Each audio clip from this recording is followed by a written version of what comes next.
NIWA to phase out. NNPC helicopter crash, another body retrieved. NSIB to deploy 2 more specialists in crash sites today. Dangote backs Tinubu CNG drive, invest over $280 million in trucks. The largest operator of CNG trucks. Again, universities face lockdown as workers begin strike today, with rider non-teaching staff shuts universities' offices. Gates ministry murmur as minister quits Wednesday. NSCDC arrests illegal Chinese miners in Nasarawa. EFCC to track funds as local government autonomy begins November. Lagos probes engineers' deaths at construction sites. Army begins enlisting ex-soldiers to bridge manpower shortfall. Helicopter crash. Family demands body. To that, Chris Monica, good to have you. Good morning. Good morning, Chris. Good morning, Belinda. Good morning, Charles. Interesting developments all around the headlines this morning, and it does look like talking about the numbers relating to the minimum wage. Very recently, we heard Anambra announce 70,000 naira. We heard Ebonyi announce 75,000 naira. We heard ENUGU announce 80,000 naira. We heard Bayelsa announce 80,000 naira. I'm just wondering, I mean, when you see these disparities in numbers. Because it's what you, is the sword you have. You know the Igbos, normally when they have their fan, their traditional fan, it's the type of fan you have that you use to greet your, So it's what you have that you, that is, I will always feel comfortable to use it in more analogy. So the what you have as a state, you must know what your parents have before you go out for moonlight play. You do not go out for moonlight play or go and... If you look at the IGR for Anambra and that of Ebonyi and ENUGU, Anambra is the highest earning IGR receiver in the Southeast zone. It's announcing 70,000 naira. ENUGU is announcing 80,000 naira. Ebonyi is announcing 75,000 naira. So is it because the governor is stingy, or is it because, it's just because of IGR, so to speak? Because in terms of even allocation, monthly allocation, Anambra receives the highest. Well, if you're coming from that angle, the governor of Anambra State was your former CBN governor, and he manages finance, or as it were, has the capacity to manage finance. It's difficult to say if it has to do with them being stingy, because come to think about it, which of them that is not stingy? What are they really giving out? With 75,000, 70,000, 80,000, and people are clapping. What are they really giving to who? The Nigerians have very short memory. How many of these states, when we were looking through the newspapers a few days ago, they said over 15 states didn't pay 30,000 naira. After how many years, and federal government has come with a minimum wage of 70. And some of them are just making political, because I do not trust any of the politicians with their political talks. This is not the first time, this is not the second time. Many of them did not pay 30,000 naira. After how many years? So you don't tell us, what are the politicians going to tell us that want me to sit down here and say, yes, who has received minimum wage? And they're making political ceremonies out of it. And why should it be? More than what this thing they're talking about, I don't know. But they are talking about how much do a Nigerian professor earn? Certain things that are annoying. Let them pay whatever they think they can pay. That's it. We don't have to go into that.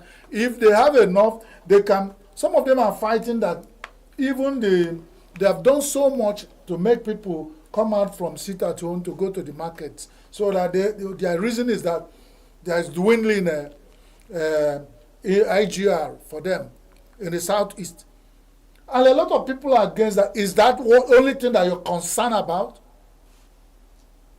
Why the security for those who want to give you IGR? And the security situation in Southeast in Anambra, in Enugu, in Ebonyi. It's getting worse every day. In Imo. So let them pay whatever. Let them just keep making statements. When we see the workers going to bank and getting home with their lot or payment and they really touch it, that's when we know that what they're saying is true. And let's balance it up with Nigerian hardship and economic situation. That's all I can say. Because when they're making ceremony out of it, that they are paying 70,000 naira. You know, when you talked about security in Southeast, NGE tasked Southeast and South governors on security. And I'm just wondering for how long, you know. Recently, the headlines also, Nigerians have abandoned their cars. Have the governors abandoned their cars? Have they withdrawn their security? And who came here with you? Which security? How many security men did you see on the road when you get here? So who is deceiving who? Let's just be frank. There's nothing happening. These governors of the Southeast are suspect and they're complicit. And they make bold to say it. It's not only me that are saying it. They've not come out to tell us what they are really happening. And they've lost touch. They've lost trust of the people of Southeast. That's why non-state actors will make statements. People will decide to obey that. Even when governors speak, nobody listens. And they first gradually lost the governance power they have and relinquish it to other people. How many times have they met as a block? Is it the Tower of Babel? Southeast, one is APC, one is PDP, one is Apuga, one, they these things. So how many times do they meet to think about security? Even what do you do for an Igbo man? Get him to be secured anywhere he will survive. But that's where their worst situation has happened. That even people, even when they are hungry and they're sleeping at home, cannot sleep. And we are being hitting with the kiddies glove and all that. And it's getting worse and worse every day. Every day you hear ear-tingling stories about security in Southeast. And the economy keep dying with this rampant sit-at-homes, and we don't even know who is giving the orders now. And the sit-at-home, for people like Enugu State, the civil servants have already acclimatized that even when it becomes so, the people like us who depend on the street to live are at risk. Once you say Monday, every civil servant in Enugu is making an effort of how he's going to, in fact, actually preparing from Friday for elongated sit at home and all those kind of things. So is that how the Southeast will come out of this? All the civil servants in Enugu, in Southeast have taken it as their holiday because they've been receiving salaries. The same Southeast governors will go to the market and threaten that they will shut down this. Let them stop the salary of workers. Well, some people will argue stopping the salary would really not do so much. Then it's only when you go to the market to close shops, then you will do much. Then I don't know. If you can't solve the problem, leave it totally. Unless, I don't know what's up. There's total confusion that we will start looking at the Southeast governors, what they are really up to. They are not, nobody is talking. Nothing is coming out of it. It's just that they are floating and doing their own thing. I think the government, in fact, is even helpless to some extent. If they are. Because this has happened over and over again, even in the last administration. In fact, it was a no-go area. Uwine did not even say a word about it. So any day there's an announcement or maybe a semi-announcement or a body language that looks like tomorrow is going to be sit at home. Everybody just sits at home. This government came and was trying to do something. They inherited so, it. But what we are saying, they should also understand and tell the people, engage the stakeholders. Who are the people still calling for sit at home?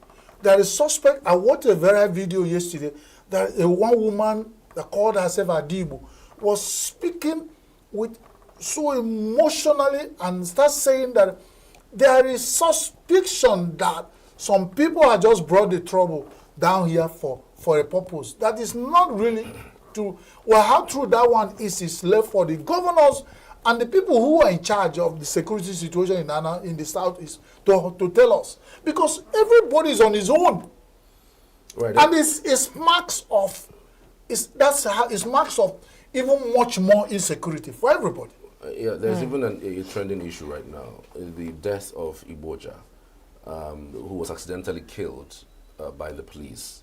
Of course, the investigations are still on, but preliminary investigations show that he was shot by a police inspector who has been arrested and in custody of the police.